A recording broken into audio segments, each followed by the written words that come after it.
Después de dar a luz a nuestro episodio anterior sobre las maternidades y con el niño dando sus primeros pasos en este mundo desorbitado, nos metemos en el barro de las crianzas, de las formas de pensar las infancias, la construcción de identidades y de las sexualidades. Entre Barbies y pelotas de fútbol, ¿qué infancias producimos? Soy Vale. Soy Fede. Soy Sofi. Y estamos en crisis. Niño costurera y niña carpintero. Niño costurera y niña carpintero.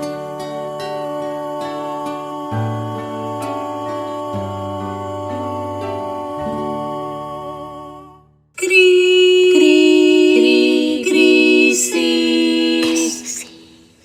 Bueno, hola, ¿qué tal? Bienvenides. Hola.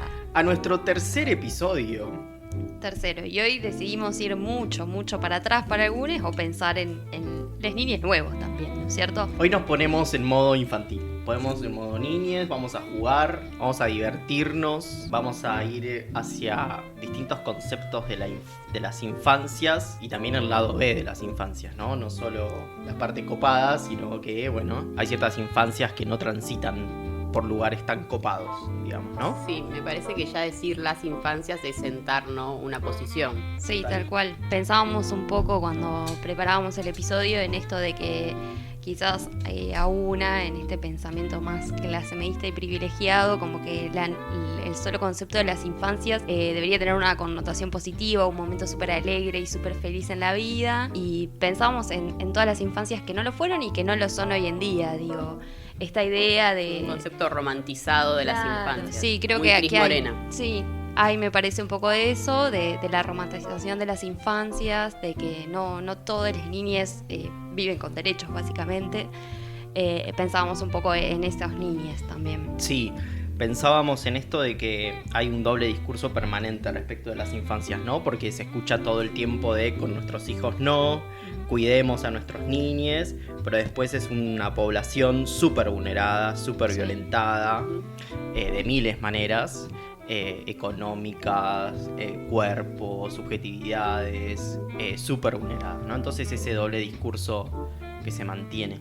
Sí, incluso el discurso con qué niñes, ¿no? Porque pareciera que otros niñes no son visualizados como tal. Digo, pienso en todos los niños que me crucé viniendo para acá en situación de calle. A veces persiste esa idea de que ellos son menores en realidad y como que la categoría de niñes es otra mucho más amigable y que no les pertenece. Y nada, está bueno pensar en esas infancias también porque por más que tengan parte de la infancia negada, no dejan de ser infantes. No, sí, pensaba en esto que decías del concepto de menores, ¿no? El concepto de menores nos habilita, o sea, viene del campo jurídico, ¿no? Pensarlos en términos de menores nos invita a criminalizar la infancia. Sí, tal cual. Digo, creo que, bueno, en Argentina tenemos una ley de protección de niñez, de las niñeces, y uno de los cambios que trae esa normativa es justamente eso, la denominación de niñeces, infancias, adolescencias, en vez de la categoría de menor, que en el paradigma anterior, digamos, existía como una cosa más de tutela. Digo, hoy creo que se entiende también en esta, no sé si romantización, pero en el ámbito más hegemónico se pretende entender que las niñas tienen voz y que deben ser escuchados. El derecho del niño a ser oído. Está bueno esta diferenciación, ¿no? Cuando son niñes, cuando son infancias de clase media, son niñes, y cuando son infancias en situación de calle, son menores. Sí, tal cual. Hay algo que perpetúa en ese sentido, sí. Más allá de todo y teniendo en cuenta esta perspectiva, por supuesto, queremos hablar de las infancias también como un momento privilegiado para jugar, no en un término solo romántico, como recién decíamos, para jugar en un sentido amplio de la palabra y en todos los aspectos de la vida, ¿no?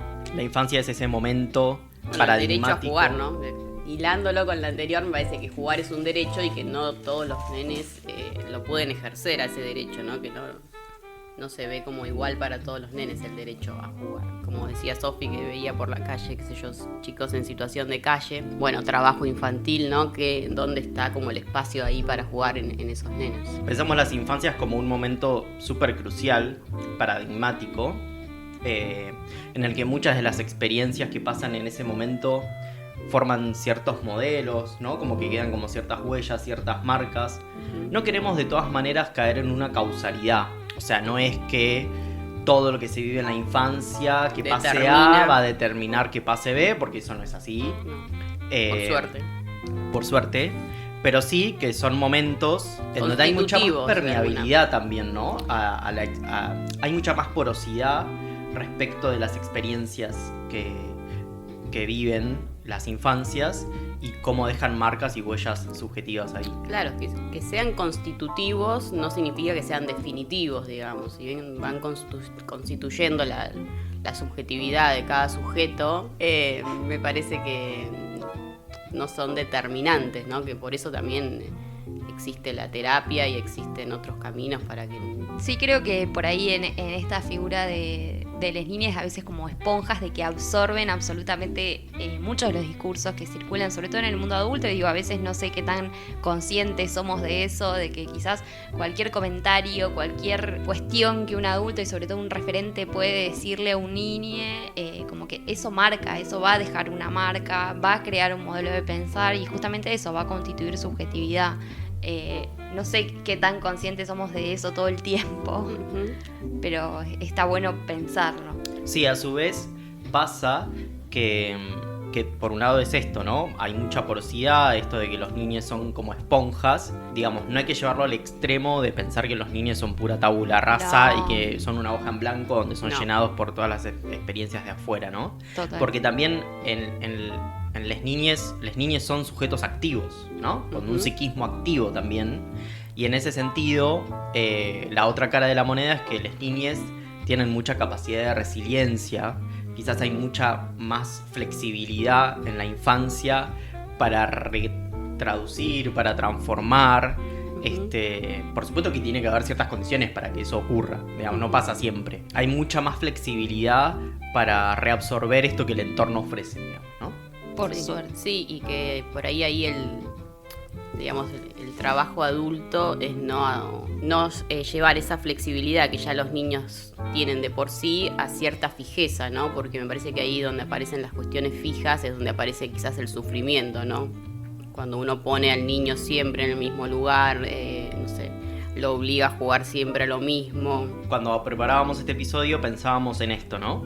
En que para toda subjetividad es fundamental, constitucional y súper saludable ser alojado en algún lugar, ¿no? Que el otro nos aloje en un lugar y que un nos deseo en un lugar simbólico.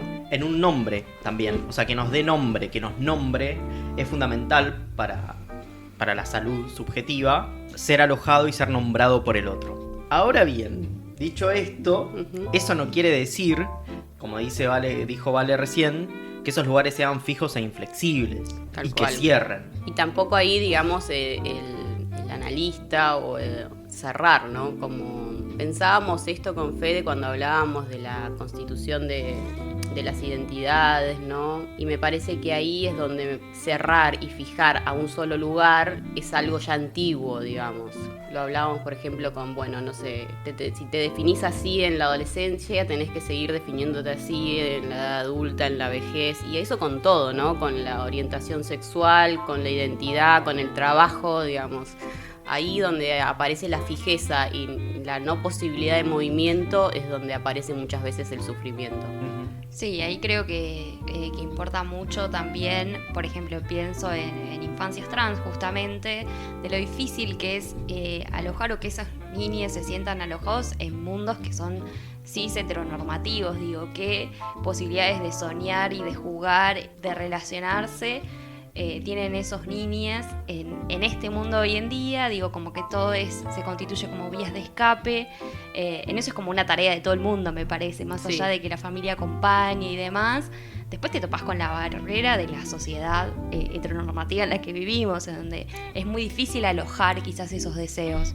Es Sí. muy difícil, no debería serlo, digo, pero hoy en día entiendo que se topan con esas barreras también. Sí, nosotros como profesionales de la salud me parece que lo fundamental es no patologizar, ¿no? Que muchas veces es la tendencia, ¿no?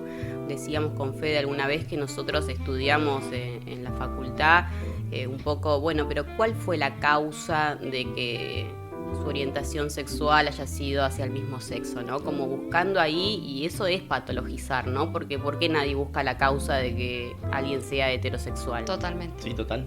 Sí.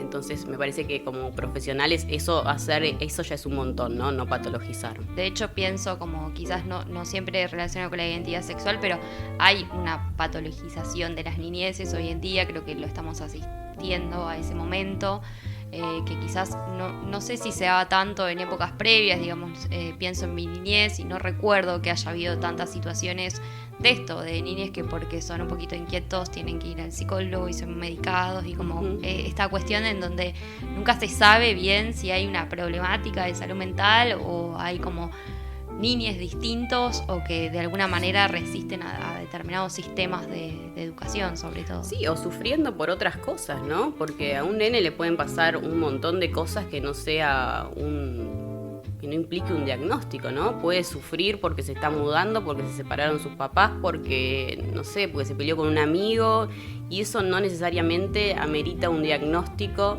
Quizás sí un tratamiento, pero no un diagnóstico, digamos. O un tratamiento por a ver qué te está pasando, darle la palabra a ese niño, digamos, desde cualquier lugar adulto, que no implique un diagnóstico ni una etiqueta que lo marque. Sí, el panorama es súper complejo porque, sobre todo en la infancia, un diagnóstico cerrado Te marca. te mata. Sí. Un diagnóstico cerrado es tanático, digamos. En todos los ciclos de la vida, pero en la infancia más aún, ¿no? Ahora bien, también es cierto que hay muchas subjetividades infantiles con un nivel de padecimiento patológico, verdaderamente, donde el diagnóstico sirve un montón, porque el diagnóstico es una hoja de ruta hacia dónde vamos, cuál sería la mejor herramienta para este diagnóstico.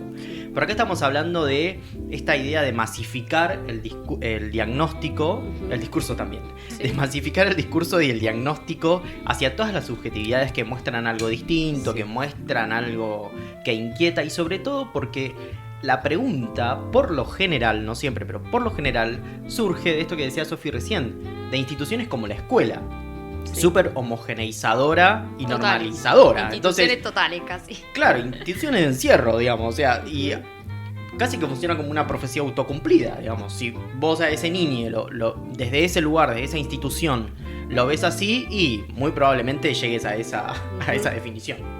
Sí, tal cual. Aparte, lo planteaba en ese sentido de ¿para quién? Porque quizás estamos hablando de niñas que no están padeciendo, sino que no se adaptan a ciertos modelos y a ciertos roles. Y ahí aparece la necesidad adulta de un tratamiento, un diagnóstico. Pero quizás el niño no está padeciendo nada, simplemente que no se adapta a ciertos roles, que después encima lo más perverso de esta sociedad es que una vez que te pasás por esta serie de instituciones, después lo ideal es que trates de sacártelas de encima. Entonces ese niño lo viene claro desde el principio, pareciera. Sí, no, y aquí, por ejemplo, acá en Argentina también, para acceder muchas veces a un tratamiento psicológico o a un acompañamiento, una maestra integradora o lo que sea, necesitas, para que te lo cubra la obra social, un certificado de discapacidad, ¿no? Entonces muchas veces se fuerzan diagnósticos para poder acceder a ese tratamiento, pero eso no es sin un costo, ¿no? No, tal cual, eso es terrible. Creo que cualquier persona que ha tenido que atravesar el momento de sacar un certificado de discapacidad también lleva un proceso. No creo que sea un proceso muy ameno para las niñas. Para las familias tampoco. Para las familias mucho menos. Sí, la verdad que eso se tendría que revisar como urgente, ¿no? Ya te llamo, ahí me contacto. ¿Con quién me tengo que contactar? ¿A quién llamamos? ¿A quién llamamos? El certificado de este uso del certificado de discapacidad como una herramienta burocrática que permite el acceso a terapias, el acceso a la salud. Es una herramienta burocrática que permite el acceso a la salud, porque si no de otra manera no puede acceder, porque no se puede solventar de forma particular, de forma privada eso. Eso deja una marca subjetiva muy zarpada. Insisto también en esto de que por lo general todo esto ocurre también en el mundo institucional de la escuela, donde circula información sobre ese pibe, donde una maestra le dice a la otra maestra, el año que viene vas a tener a fulanito de tal. Al integrado, ¿no? Al integrado, claro, que viene con la integradora, vas a tener al hiperactivo. Sí, ahí también podemos revisar un poco la formación que todos tenemos en todas las disciplinas, y en eso entra las maestras, los maestros, los profesores. Digo, ¿qué tan preparados estamos para esto? Como para alojar la diferencia. Alojar la diferencia, tal cual. Entonces pasa esto de los discursos, como bueno, ahora te llega este pibe, pero me parece que tiene que ver con con que no estamos como abiertos ni siquiera es como en el nivel del pensamiento, como a poder aceptarlo y como una cuestión de que todos tienen que ser más o menos iguales en esa etapa de la vida. Y medio que en todas, ¿no? Sí, eso, total. Claro, y sí. es algo que después se repite a lo largo de los diferentes ciclos de la vida, ¿no? Pensaba también en esto de las instituciones, que la familia patriarcal también es una institución. Tal cual. Y también es una institución normalizadora y homogeneizante, con lo cual también ahí surgen o pueden surgir infancias que quieran introducir algo de la diferencia, ¿no? Sí. Y que también terminan siendo patologizados muchas veces, y puestos en términos de, bueno, vamos a tener que consultar al psicólogo. Hay algo que está como medio de moda últimamente, que es, o que se ha dicho mucho, no quiero decir de moda, sino que se ha dicho mucho esto de menos terapia y más crianza, ¿no? Sí. También la crianza como una forma de empatizar con el otro, Sí. porque también se ha tecnificado mucho la cuestión de la crianza. Sí. Usted que es madre nos sabrá decir que debe haber miles de recetas mágicas, tipo de qué hacer ante tal situación. Sí, y que también traen como mucha culpa, ¿no? Para la madre cuando el hijo no cumple todos esos pasos que te dice el manual de pediatría, el manual progre, el manual lo que sea que sigas. Te traen como, bueno, ¿qué estoy haciendo mal? ¿O qué está haciendo mal? ¿Estoy fallada yo? ¿Fallado mi hijo? ¿Entendés? Como son demasiados mandatos quizás de qué se tiene que cumplir o qué se espera a cada paso. Sí, por ahí creo que el desafío de las crianzas, lo hablo sin estar creando a nadie, pero me parece que es un poco esto de la idea de alojar y la idea de poder poner siempre primero la escucha, porque la realidad es que las niñas de hoy no son las niñas que fuimos nosotros, y ahí No. hay una diferencia generacional y pareciera, viste, como estos discursos que aparecen como, bueno, los niños de hoy están todo el día jugando a los jueguitos, están todos los días, hablo de niñas clase medistas, ¿no? Pero aparece como esta idea de que lo que las niñas hacen hoy está mal simplemente porque no es lo que hacíamos nosotros. Y Sí, me parece tal que cual. ahí entras en un enredo de todo pasado fue mejor, y ese discurso medio como bastante quedado, en mi opinión, y quizás me parece que el desafío es poder ponerse como a la altura de esas niñas, ver qué es lo que les llama la atención, ver qué es lo que ellos encuentran ¿A qué están divertido. jugando? Exacto, ¿Con sí. quiénes están jugando? Hablábamos también de la diferencia, ¿no? Entre un nene o un adolescente, ¿no? Que juega los jueguitos en red con sus amigos, a un nene que está todo el día jugando los jueguitos solos, ¿no? Quizás no es lo mismo jugar en red que jugar solo todo el día. Entonces no es lo mismo, bueno, jugar a los juegos está mal, no sé. Sí, hay que entender que hoy la socialización pasa por lo virtual. O sea, antes la socialización era en la calle, en la vereda del barrio. Esa época cambió y ahora mucha de la socialización pasa por la virtualidad. ¿Nos gusta o no nos gusta? Bueno, eso es otra discusión y veremos cómo y qué. Pero hay que, en vez de negativizarlo todo y tanto, Sí. me parece que hay que estar ahí atentos y escuchar. Hablábamos también respecto de que, bueno, muchas veces los argumentos son, y lo que pasa que en la red hay más riesgo de caer en la calle también. Tal Te cual. podía pasar un montón de cosas, ¿no? De hecho hay un concepto muy copado de cómo enseñarle a los chicos a manejarse en internet, que es, bueno, igual que en la calle. O sea, exactamente los mismos cuidados. Si en la calle no le hablas a un desconocido, en la red tampoco, digamos. Sí. Si en la calle no aceptás nada a un desconocido, en la red tampoco, y así, ¿no? Y me parece que eso es mucho mejor, siempre apostar a la palabra y a ver qué le interesa a tu hijo, a qué está jugando, con quién tiene red, es mucho mejor que, no sé, tener la clave de tu hijo y revisarle todo, ¿no? Porque también pensábamos respecto de esto, en esto que decíamos hace un rato o al principio, de que los adultos muchas veces tendemos a cerrar esos procesos por los que andan las infancias, en vez de cerrar con esto es muy peligroso, entonces no, o no pierdas tanto, ¿por qué no salís un rato a la calle? ¿No? Como cosas muy cerradas, además de habilitar ahí la escucha, poder conectarse con eso implica también enfrentar el desafío, porque en realidad lo que me parece que pasa es que es un desafío para nosotros los adultos ese mundo por el que están transitando, porque no lo conocemos, porque no nos formamos Exacto. ahí tampoco, es desde el conocimiento, y el desconocimiento muchas veces genera esto, mucho pánico, Ujú. miedo, pero Sí, no es tal el cual. pánico y el miedo que tienen los pibes. No, más vale, es estar dispuesta a entender las nuevas maneras de entretenerse, de jugar, de lo que sea, de las niñas, pero no Sí. cerrarse en esto de no, tenés que salir afuera, ver qué es lo que le Y interesa. después sí quizás ver qué sufrimientos nuevos va a traer esa virtualidad, ¿no? Porque O sea, ni romantizar lo pasado, ni romantizar lo actual. No, seguramente va a traer otras formas de padecimiento la virtualidad. Entonces, bueno, estar ahí para poder alojar también ese sufrimiento que sufran o nuestros hijos o un paciente, ¿no?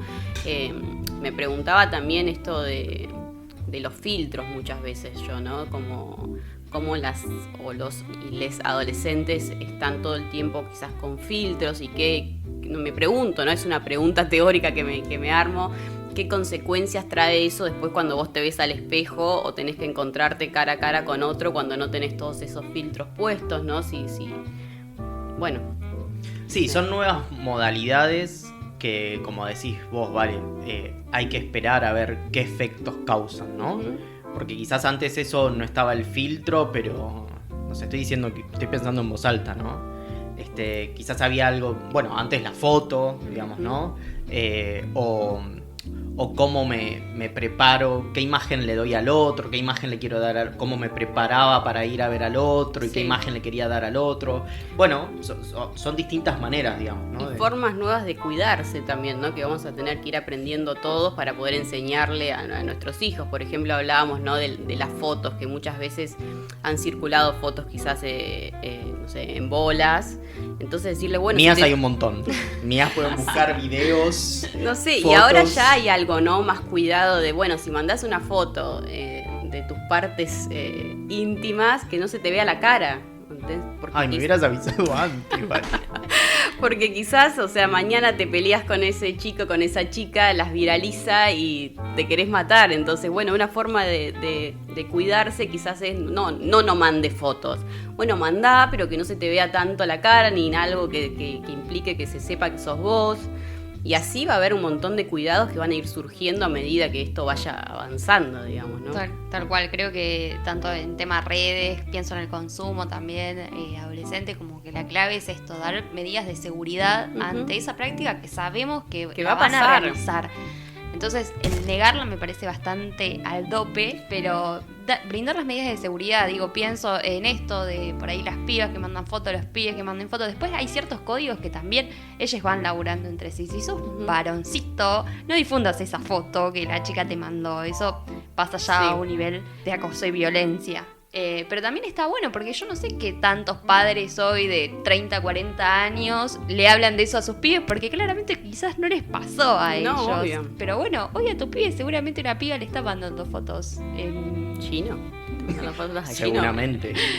Pero bueno, ayer cumplió 2. No, pero sí para las nuevas masculinidades que vamos produciendo, ¿no? Si tenés un hijo varón, decile que no sea tan pajero de mandar la foto que le mandó la chica a él, digamos, ¿no? Sí. Ni con su grupo de amigos, ni con nadie, digamos. Sí, y ahí creo que el desafío está como en las masculinidades quizás paternas, ya acá cayendo muy en un binarismo, ¿no? Pero pienso en estos padres de hoy en día que tienen pibes varones y la distancia que se hace, recuerdo en un taller que estaba Deborah Tasker, que le había escuchado hablar, ella hablaba un poquito de la distancia que se da entre adolescentes, mujeres y varones, otra vez cayendo en el binarismo, pero lo que plantea es que quizás las pibas de hoy están mucho más cancheras, incluso más cancheras que nosotras, en identificar los momentos de acoso, los momentos de abuso por parte de los varones. Y los varones quizás caen, varones adolescentes, niños, en prácticas que reproducen de la masculinidad que vienen como absorbiendo por parte de sus padres y demás, y no son tan conscientes de esas prácticas violentas contra las mujeres, y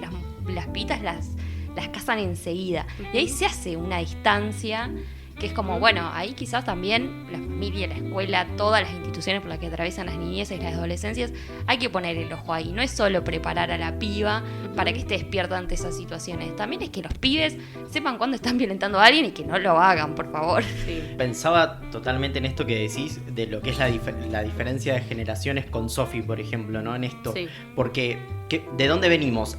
Ahora estamos en un momento en el que estamos tratando de concientizar de que les padres puedan decirle a sus hijos varones que eso que están haciendo es una práctica violenta, que no se hace básicamente. Sí. Pero antes el discurso era: esto que estás haciendo está muy bien, esto que estás haciendo te convierte en macho, esto que estás haciendo tiene que ver con tu virilidad, tiene que ver con lo que sos, ¿no? Sí, o sea, venimos de ahí.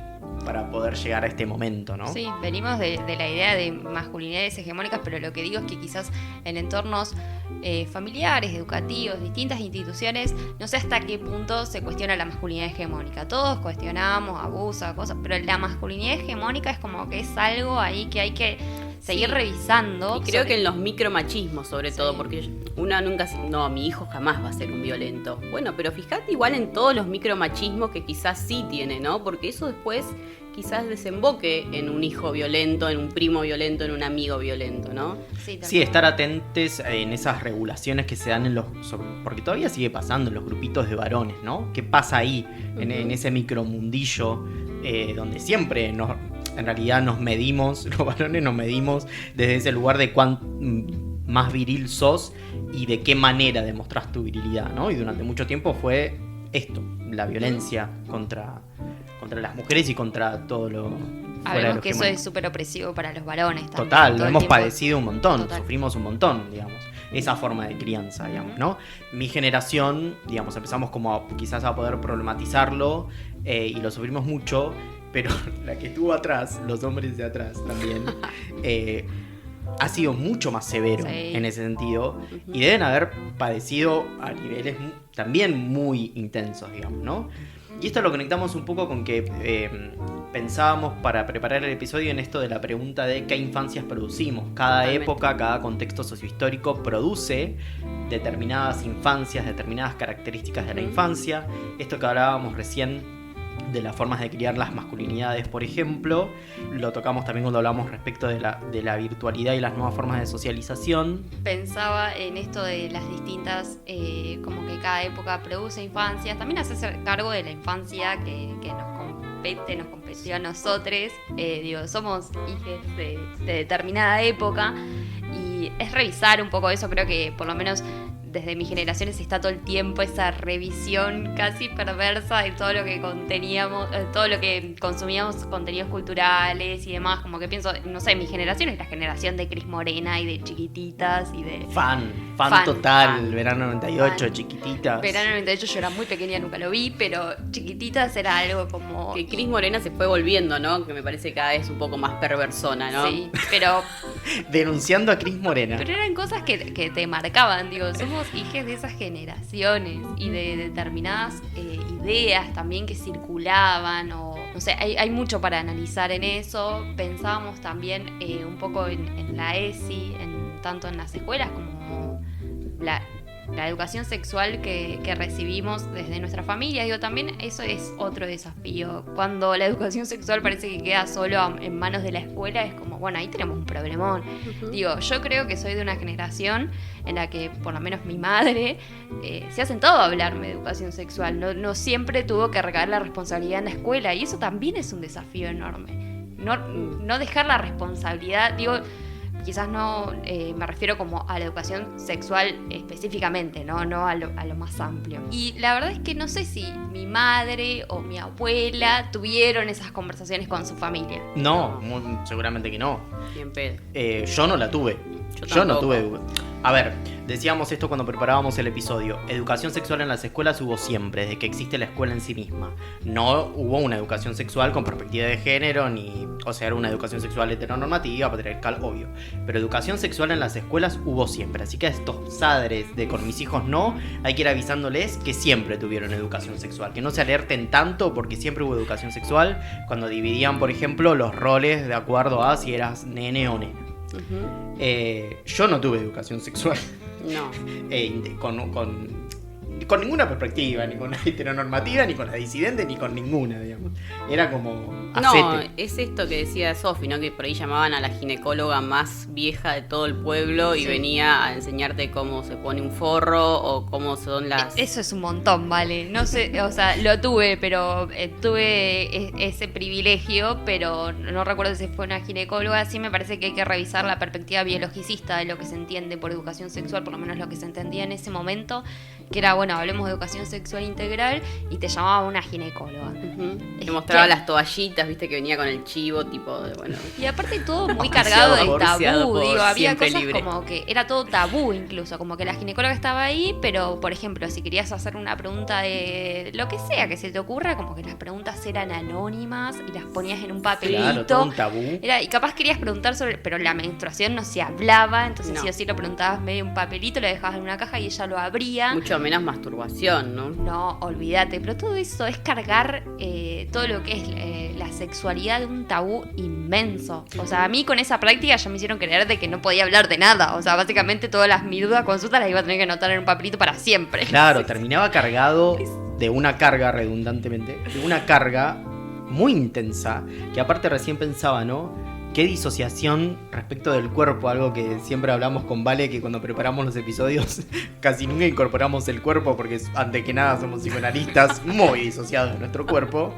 Pero en esto también, ¿no? Porque le estaban dando una educación sexual a adolescentes en pleno crecimiento y en pleno desarrollo corporal. Entonces, por un lado, todo esto más mentaloide, ¿no?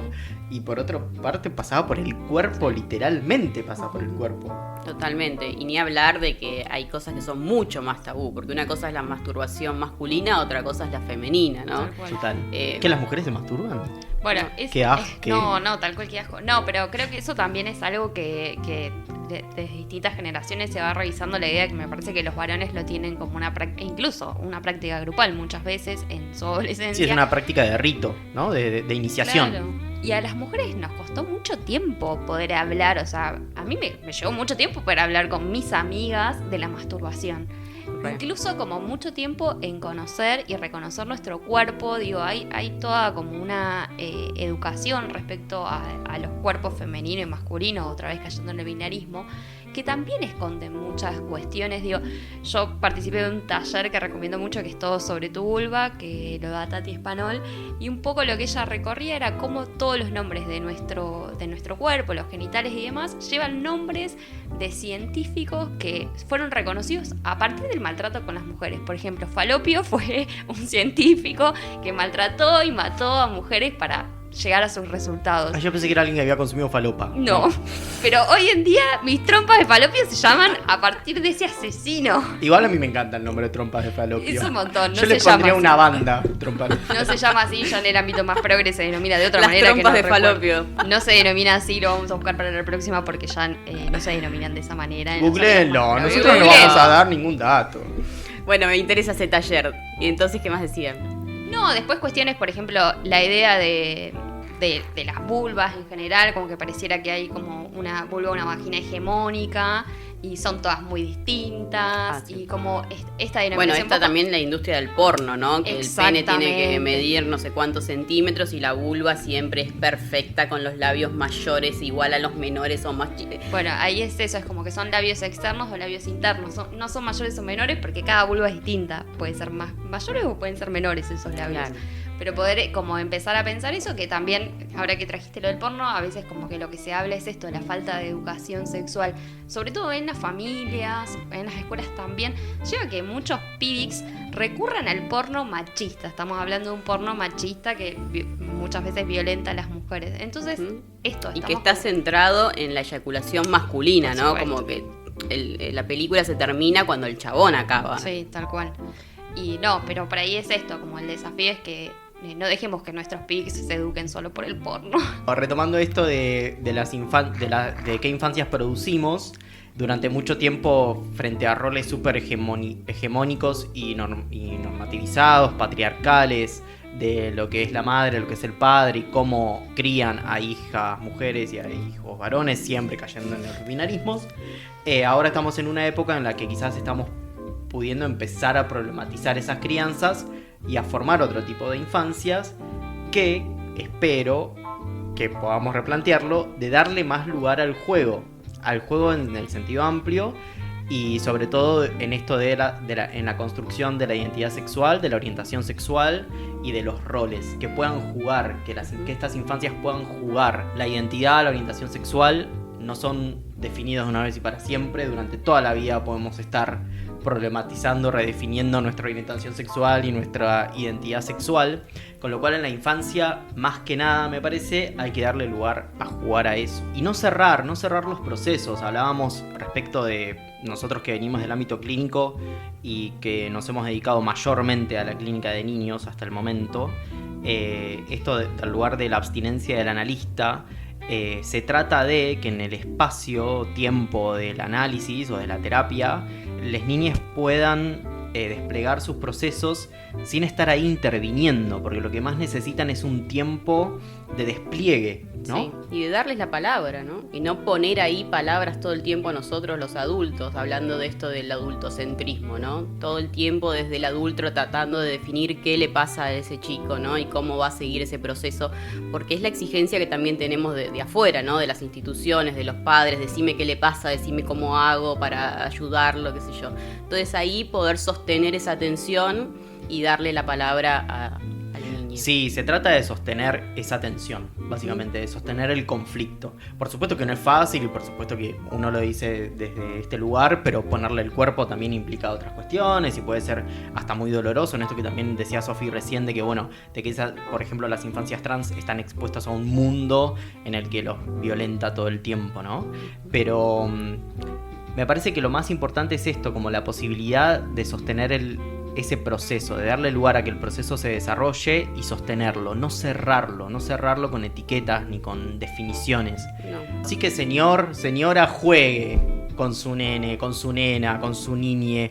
No se le va a caer el pene por pintarse los labios, no va a hacer un eyaculador precoz por pintarse las uñas. Tranquilo, es un juego, es poner todos los recursos que uno tiene subjetivos. Sí, y tampoco deje de etiquetar a su hijo, por favor, o a su paciente, ¿no? No es ni un disléxico, ni un hiperactivo, quizás le pasa algo, está sufriendo por otra cosa. Hay un chiste muy bueno y un video que se llama Disbiciclético, para un chico que no sabe andar en bicicleta. Claro. O sea, dejemos de ponerle nombre a todo, dejémoslos ser felices, escuchémoslo, abracémoslos y van a ser seguramente mejores adultos. Exactamente. A jugar. Soy Vale. Soy Fede. Soy Sofi. Y estamos en crisis. Esta noche no tengo miedo, la caña me hacen de sonajero y la brisa con ellas baila. Esta noche no tengo miedo, no tengo miedo. Ay, que 2 o 3 besos te hagan de cuna. Que a través de tus ojos se pierda la bruma. Chiquito, chiquita.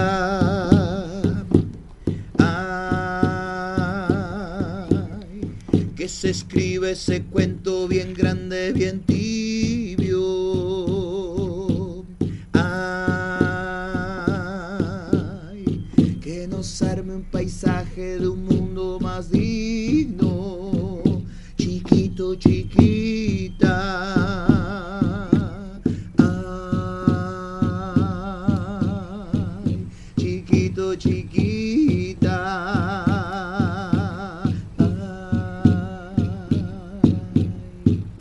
Chiquito, chiquita.